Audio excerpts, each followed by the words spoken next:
प्रभु के लोगों, आज के इस मॉर्निंग डिवोशन में आप सभी का स्वागत है। आज हम यीशु के उस आशीष के विषय में कुछ बातें करने पाएंगे। शीर्षक है कि यीशु ने हमारे लिए श्राप उठाया ताकि हम आशीष प्राप्त करने पाए। प्रिय भाइयों और बहनों, आज हम एक महत्वपूर्ण सत्य पर मनन करेंगे कि कैसे यीशु मसीह हमारे लिए श्रापित बने ताकि हम आशीष को प्राप्त कर सकें।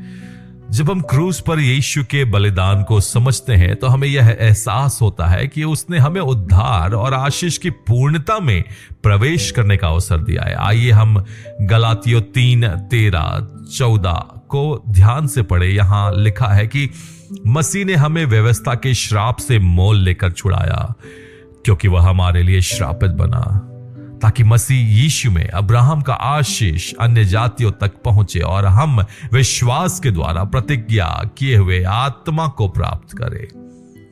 अब्राहम की आशीष क्या है? इस बारे में हमें अनुमान लगाने की आवश्यकता नहीं है, क्योंकि यह बाइबल हमें स्पष्ट रूप से बताती है। अब्राहम बूढ़ा और आयु में बहुत बढ़ा था और यहोवा ने अब्राहम को यह सब बातों में आशीष दी थी। उत्पत्ति 24। यहां लिखा है कि अब्राहम को सब बातों में आशीष मिली। इसका अर्थ है कि आत्मिक, शारीरिक और भौतिक रूप से पूर्ण आशीष। जब परमेश्वर आशीष देता है तो वह अधूरी नहीं परंतु हर क्षेत्र में होती है। यह केवल संसारिक समृद्धि तक सीमित नहीं है, बल्कि इसमें परमेश्वर के साथ एक गहरा संबंध, शांति और स्वर्गीय अनुग्रह भी शामिल है। यीशु का बलिदान और आशीर्वाद की प्राप्ति। हम जानते हैं कि परमेश्वर ने हमें आशीष देने के लिए एक मार्ग बनाया और वह मार्ग है यीशु मसीह का बलिदान। क्रूस पर उसने हमारे पापों, हमारे अभिशाप और हमारी दरिद्रता को अपने ऊपर ले लिया ताकि हम परमेश्वर के आशीष में प्रवेश कर सके। दूसरा कुरिन्थियों 8:9 में भी यही बात हम देखते हैं, क्योंकि तुम हमारे प्रभु यीशु मसीह के अनुग्रह को जानते हो कि वह धनी होकर भी तुम्हारे लिए कंगाल बना, ताकि तुम उसके कंगाल हो जाने के द्वारा धनवान बन जाओ।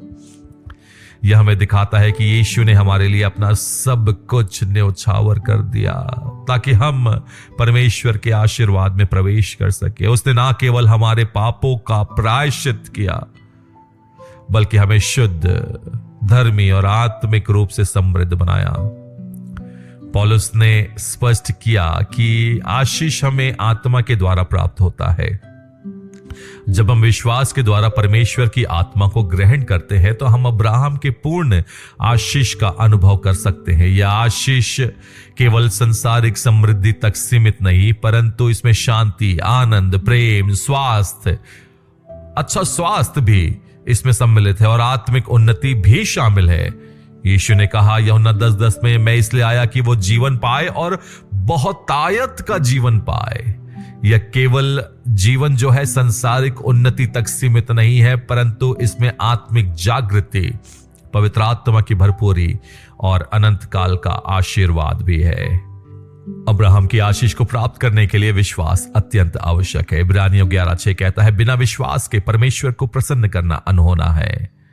जब हम विश्वास के द्वारा परमेश्वर के वचनों को ग्रहण करते हैं तब ही हम उसकी प्रतिज्ञाओं को अपने जीवन में प्रभावी रूप से देख सकते हैं। विश्वास केवल शब्दों से नहीं परंतु हमारे कार्यों और निर्णयों से प्रकट होना चाहिए। आज हम इस बात को स्वीकार करें कि यीशु ने हमारे लिए श्राप को उठा लिया ताकि हम आशीष में जी सके। हे प्रभु यीशु, मैं तेरा धन्यवाद करता हूं कि तूने मेरे लिए मेरे श्राप को उठा लिया ताकि मैं आशीष में चल सकूं। आज मैं विश्वास के साथ घोषणा करता हूं, मैं अब्राहम के आशीष का भागी हूं, क्योंकि मसीह मेरी पहचान आशीष से जुड़ी हुई है। गलातियों 3:14। मुझ पर कोई श्राप नहीं है, क्योंकि यीशु ने मेरे लिए उसे उठा लिया। गलातियों 3:13। प्रभु मेरा चरवाहा है, यहोवा मेरा चरवाहा है, इसलिए मुझे किसी बात की घटी नहीं होगी। भजन संहिता 23:1। मैं सिर नहीं पूंछ हूं, मैं ऊपर ही रहूंगा और नीचे नहीं जाऊंगा। व्यवस्था विवरण 28:13। यीशु ने मुझे स्वतंत्र किया है, इसलिए मैं हर प्रकार के डर और बंधन से मुक्त हूं। यूहन्ना 8:36। यहोवा मेरी चट्टान, मेरी ढाल और मेरा उद्धार करता है, मैं कभी असफल नहीं होऊंगा। भजन संहिता 18:2। हे प्रभु, मुझे अपनी आत्मा से भर दे ताकि मैं तेरे मार्गों में चलूं और तेरे आशीषों को पूरी तरह से अनुभव कर सकूं। मैं तेरे अनुग्रह में बढ़ता जाऊं। यीशु के नाम में आमीन।